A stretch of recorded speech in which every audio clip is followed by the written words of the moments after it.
أعوذ بالله من الشيطان الرجيم بسم الله الرحمن الرحيم وننزل من القرآن ما هو شفاء ورحمة للمؤمنين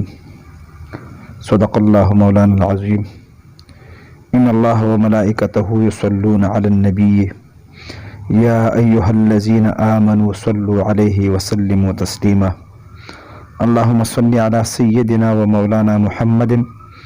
وعلى آل سيدنا ومولانا محمد وبارك وسلم وصل عليه. ګرانو عزتمندو دوستانو کتونکو ټول مخکې د الله نه دعا ده چې الله رب العزت دې مونږ ټول د هر قسم مصیبات او تکالیفونه او تاوانونه په امان کې وساتي. څنګه چې تاسو ته معلومه ده چې نن سبا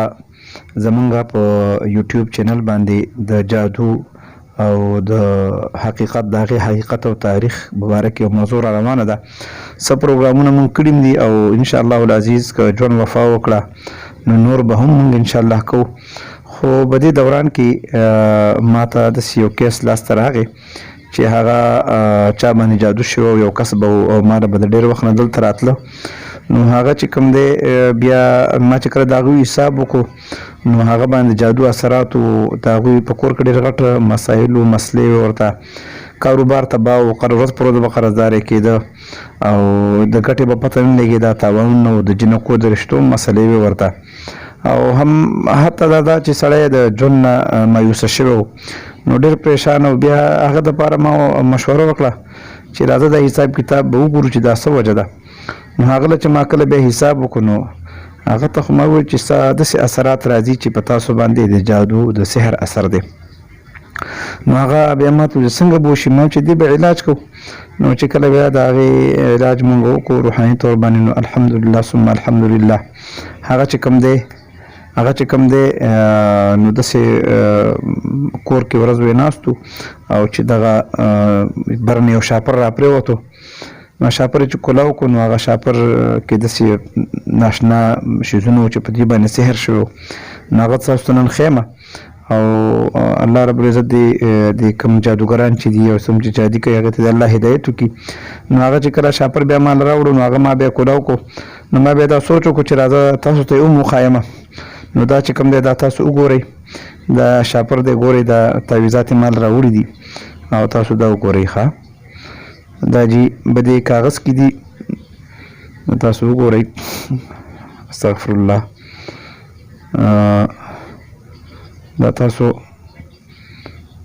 دې کې څه تعویضات دي او څه ډېر ناشنا شیزونه یي. جادو تاسو څنګه چې ما به د خپلې ویډیوګانې کې وویل چې د جادو ډېر اقسام دي نو په هغې کې یو قسم چې کوم دی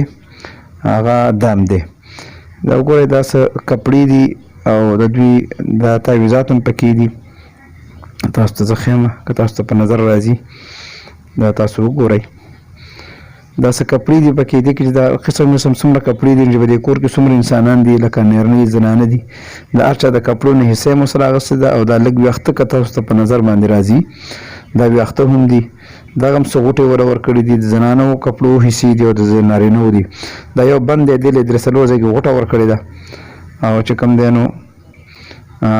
د یو غوټه دا د یو به زه وسپړم انشاءالله وروسته به دې باندې بیا زه عمل کوم او دا جادو به انشاءالله چې ختمو چې دا په دې خلکو باندې نور اثر ونه کړي. نو تاسو هم زما درخواست دی که چېرته داسې څه شی تاسو له په کور کې یا چېرته لاس له راغی نو مهرباني وکړئ بعضې خلک یې په خپله ختم کړي او ویې غورځوئ نو دا غورځوئ مه اوبو کې مه اچوئ. داسې یو عامل ته یو چا ته وروړئ چې هغه ته پته ولګېږي چې دا څه قسمه که تاسو یې بغیر د هغه اثر د ختمېدو دا تاسو وغورځوئ نو هغه بیا نه ختمېږي او تاسو ته به ډېر زیات نقصان درکوي. دا ګورئ یو بند دی دې له درې غوټې ورکړي دي ځای په ځای باندې. یو غوټه ما کولاو کړه دا دوه به نور وروسته بیا کولاومه. دا یو دا دی دا د زنانو کپړه ده دا جی ویښته دي دا وګوره دا ویښته ظالمانو پکې اچولي دي او دا هم د نارینه کپړه ده. هغه یو بند چې دی هغه هم د نارینه په کپړه باندې و دا او دا سیره هم پکې اچولې ده څه کاغذ یې پکې سوځولی دی خاورې دي په دې کې. نو دا بیا دې کې یو درې څلور تعویضات هم پکې دي. تعویض تاسو وګورئ دا یو تعویض لیکلی دی نو دې کې خو باقاعده برای راست د هغه کس نوم او د هغه د مور نوم او د هغه د کور والا نوم دا کوم ځای من چې ما ګوته کېښودلی او پرایویسي مې ځکه چې د هر چا د پردې کار دی نو د زما د غټې ګوتې لاندې د هغه نوم دی او دې کې تاسو ته زه یو بل شی هم ښیم چې خو صبر وکړئ دا یو تعویض تاسو زه وښیم دا کې دغه کوم ځای باندې چې زه اشاره کوم دې ځای باندې دا جي صفه الفاظو کې لیکلی دی یا په تاسو ته په نظر راځي یا به نه راځي جادو او بیمار او سړی واقعي ډېر وخت نه بیمار و هر لحاظ سره دا یو بل نقش پکې پروت و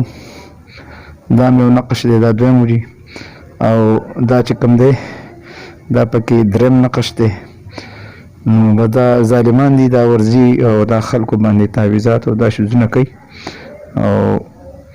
دا کپړې دا وخت خو تاسو ته ما وختي وښودل دا به انشاءالله چې زه خپل د قرآن په برکت باندې او د خپل څومره چې الله ما دا علم راکړی د هغې په برکت باندې دې اثر به مو ختمو او دعا ده چې